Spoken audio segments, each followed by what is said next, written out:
the Healing Through Love podcast with Charlene Lynch and Rose Davidson. Oh, I'm excited about today's guest. Wow, what a story. From childhood abuse to moving to a man who, for 23 years, narcissistic control. This is a story that you need to hear. Powerful learnings of how she transitioned, and she's written an amazing book. Join us for an amazing conversation with Regina Hiremath. So Right. what other things can we identify as red flags to help our audience move forward? Okay, so things like monitoring your money and how you spend, and but not monitoring their money or wanting you to monitor their money or how they're spending. That's definitely a red flag. And starting off with really nice compliments and comments that then become um, mean comments passed off as a joke. And it's really not a joke, it's hurtful, but you want to laugh, you want me to laugh and not take it to, it's a joke. It's funny, ha ha ha. But slowly they the negative comments start coming more and more with an attempt to tear down your self-esteem. Welcome to another episode of Healing Through Love. Each week, we share ideas, experiences, and resources to increase the awareness of domestic and family violence and to empower survivors to grow and thrive. We talk with experts who share their advice, or with people who have experienced abuse, no matter where they are on their journey. This is all about healing through love. And now, here are your hosts, Charlene Lynch and Rose Davidson.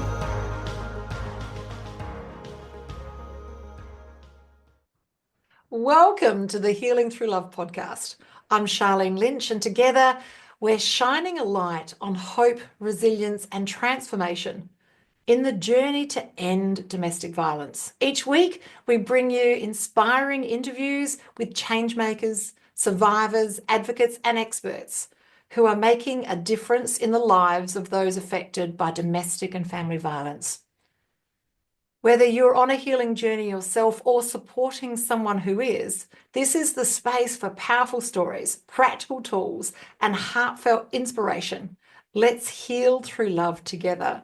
Today, we've got an amazing guest. We've got Regina Hiremath. Now, she's a survivor of child abuse who found herself in a marriage overshadowed by a narcissistic abuse for more than 23 years.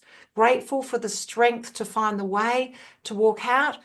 Regina's here today to share her story and just basically open a door for what's possible for you to move forward. I love it. So thank you and so much welcome for being here today.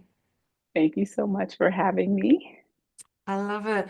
Now, before we started and press record today, you said that it's okay to talk about your story. So can we begin today's conversation with, how did you get here? How did I get here? My story is, it's very dramatic. My trauma started when I was at the age of 7. I had been living with my grandmother up until that point, and she passed away from cancer. Then I was sent back to live with my mom, and that 1 year ushered in a season of trauma in nearly every way. And so at that point, I was removed from her custody, sent to live with another relative who was an alcoholic and abusive as well. And so I spent 10 years in this terrible cycle of trauma coming into early adulthood. I was very confused, feeling very unloved and unworthy. And so it's no surprise to me that I would end up marrying a narcissist because I was seeking to fill a void within myself. And I struggled through that marriage for 23 years. Wow. That's a powerful story, and a lesson for all of us here that if we can early in on our piece find a mentor, find somebody who can help us have a look at our patterns of behavior, we can make different choices. But sometimes, as you said, we life repeats, patterns repeat, history repeats, and we're almost drawn to that same outcome. You've obviously learned a lot through this process, and now you're out there, you've got a book, and you're an advocate as well, and there's so many things that you're doing. But if we can dial back to life before you got married, what are some of the things in hindsight, this beautiful word hindsight, that you could share with our audience today that could have given you a different outcome? Can you talk to me about that? Absolutely. I think that because I was feeling so unworthy and I was constantly seeking love, I was always just accepting whatever came into my path. It's like, oh, you're here, like you love me. This is, this is great. This is good. There's some issues here, but we can work through that. And so I really had it rough in my early adulthood. And I wish that I'd had someone kind of in my corner looking out for me and telling me about the red flags and things that were happening in my life. Mm. But just, it was really tough, you know, and I'm grateful to have survived that. I'm grateful to be on the other side of that. But I think that's why I work really hard to help others at this stage of my life, Yeah, because I wish I'd had that. that's powerful. And yeah, just having that understanding that it's based on our sense of worth and how we see Right, ourselves and our sense of self-esteem, we will behave differently, and energetically we vibrate at a different frequency. So when we've got that self-esteem and self-worth, and we're no longer attractive to those that can do us harm. In fact, we repel them. So I love right, this. So with all of, and I love the fact that you mentioned the red flags as well. So that's something that we really do talk about here at Healing Through Love, is how can we educate people and shift awareness on family and domestic violence in all of its forms, because it's not all physical. It can be right, psychological and financial, and there's like such a broad right. range, and to have these conversations. So red flags, let's talk a little bit about red flags and what are red flags, and how can our audience learn from your experience with these red flags? Okay, so usually when I speak, the title of my talk is Shattered Without a Mark. And so I call it the quiet side of DV, in that my abuse was emotional, verbal, and financial. And so early on, when I met my husband, he was very like giving, and he did all these really nice things for me that no one had ever done.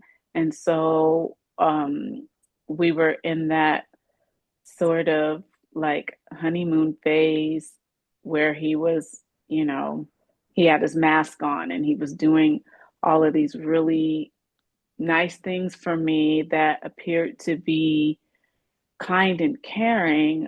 And later on, it I realized that it was kind of like he was, pretending to be something or someone for the sake of getting me comfortable. Because in this period, they do all these really nice things for you, and whatever you want to do, they want to do. And then slowly it feels like they pull the rug out from under you, and suddenly you feel like something's wrong with you, that you are questioning this person who came into your life is so amazing, because then they slowly start to pull back some of the things that they offered initially. And it's very confusing, and you feel like um, something's off. Maybe it's me. Now suddenly you don't want to do the dinners out, or you don't want to celebrate certain things because you're saying we don't celebrate that, or we don't do that. And so it's this kind of bait and switch that they do with you. And it takes you a while to figure out what's really going on. It sounds like a slow bake. Like if you are entered into a cold oven, you probably don't notice that the temperature's up to 100. So, yeah, but having this level of awareness around what these red flags are. So you mentioned, overly keen, but then things start to shift and change. So Right. what other things can we identify as red flags so to help our audience move forward? Okay, so things like monitoring your money and how you spend, and but not monitoring their money, or wanting you to monitor their money or how they're spending. That's definitely a red flag. And starting off with really nice compliments and comments that then become um, mean comments passed off as a joke. And it's really not a joke, it's hurtful, but you want to laugh, you want me to laugh, and not take it to, it's a joke, it's funny, ha ha ha. But slowly, they the negative comments start coming more and more, with an attempt to tear down your self-esteem. Mm. Yeah. And piece by piece, they chip away at you. Mm. Absolutely, I hear what you're saying. So, for our listeners today, what things can we do to strengthen our self-worth and strengthen our self-esteem? If you've been through it, I think the best thing that you can do is to, for me, was to get into therapy, to journal, to sing, dance, start to do all the things that I love and enjoy, and start telling myself all of the things that to remove the negative and replace it with the positive. So if I was hearing that I was boring, and then I started to tell myself all of the things that my friends say about me, and all of the things that I feel about myself. Well, I can't be boring if my friends are constantly wanting to hang out and to do things. And I'm fun to be around. So it's just, replacing the negative with positive. Mm. Yeah, I love that. I love that. So, yeah, cancel, sweep away, and replacing the negative with the positive. I love that. And doing nice things for ourselves and positive Yes, affirmations so that yes, we can hear those words that make us feel good. And I love journaling. I'm an absolute advocate of journaling. yes, And it's yes. like having a therapist, but you don't have to pay it. That's great. Right, right. I love Yeah, I had and I still, to this day, I have a journaling app in my phone. It has its own passcode, and it's with me all the time. So if I ever feel the need to unload the congestion, it's just a great way that I can do that anywhere, anytime. Oh, I love it. And we have to be mindful of security, especially for those who are still in the proximity, Yes, and yes, because that can do us more harm. I love it. right. So, okay, so all of this happened, and then at what point did you decide that you need to write a book and get it out and share it with people? Like, how did that transition happen? Well, the funny thing about it is as I was going through the divorce, I started a divorce blog Eventually added 3, I'm up to 4 other writers now. And we're all divorced, and we write about various topics on divorce. Alimony of Life was a baby that was created out of my own need. Eventually, I added a private community, and I just felt the need I just felt led to write a book from my perspective, from the things that I had been through, so many things that I wanted to share and talk about in the book. And it's really, it's not a book about divorce so much as it's a book about all the things that I've been through. So if you've been through childhood trauma, the loss of a loved one, feeling unworthy, unloved, feeling lost within yourself, it's just a great, I feel, it's a great guide and tool to help you find yourself. It's lessons on the way to Onesome. I love it. And thank you. Thank you. And the link to all of that is going to be in the show notes and also in the show descriptions. So, wow. So you've had this amazing transition, and we've identified that self-worth could have been the one thing that could have helped you, or even a mentor, or even knowing a little bit more about red flags so that you could have made a different decision about who to move forward. And it was the longest period of time before you realized there was actually a problem with the marriage, Right. because everything was sweet to Right. begin with. Right. And plus the childhood trauma, all of those things that I had experienced in childhood and early adulthood, made this person and this marriage feel normal. As crazy as the stories are and the things that I went through, it all fit the pattern of my life. So that starts a whole new conversation about, well, what is normal? A fish does not know water. So if we're reliving these situations, and how do we know that this is not a normal existence? Yeah. So, Right. and I suppose from my own experience, I was cut off from people at several points in my relationships. And so we don't know. We've got nothing to compare it to. You feel like a princess in a tower sometimes.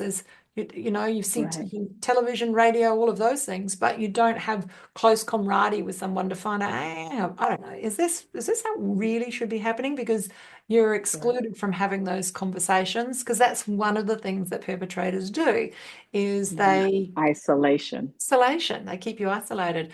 Wow. Right. Okay. So loving the book, love this to move forward. What's for you in 2025? Where are you going? You've got this community, you've got these blogs, you've got this beautiful book, you're talking to divorcees. What's next for you? What's next for me? I'm nearing the end of my life coaching program. So I'll be certified soon. So that's really exciting because I have some things that I want to do in terms of group sessions and workshops. So all of that kind of ties in together to help me with that. And I currently sit on the executive board for a domestic violence organization, and we have a few events for this year. So I'm working with the executive board to bring these events to fruition. So that's really, really exciting. I head up the community relations.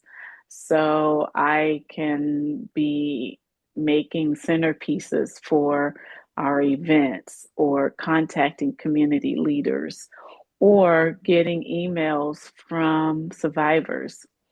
So I feel really blessed to have this opportunity. This past year, I was the keynote speaker for our inaugural gala. So, and I find that funny because this is a person who had a lifelong fear of public speaking. I love it. I love it. And this is sounds like it's only the beginning for you. I love it.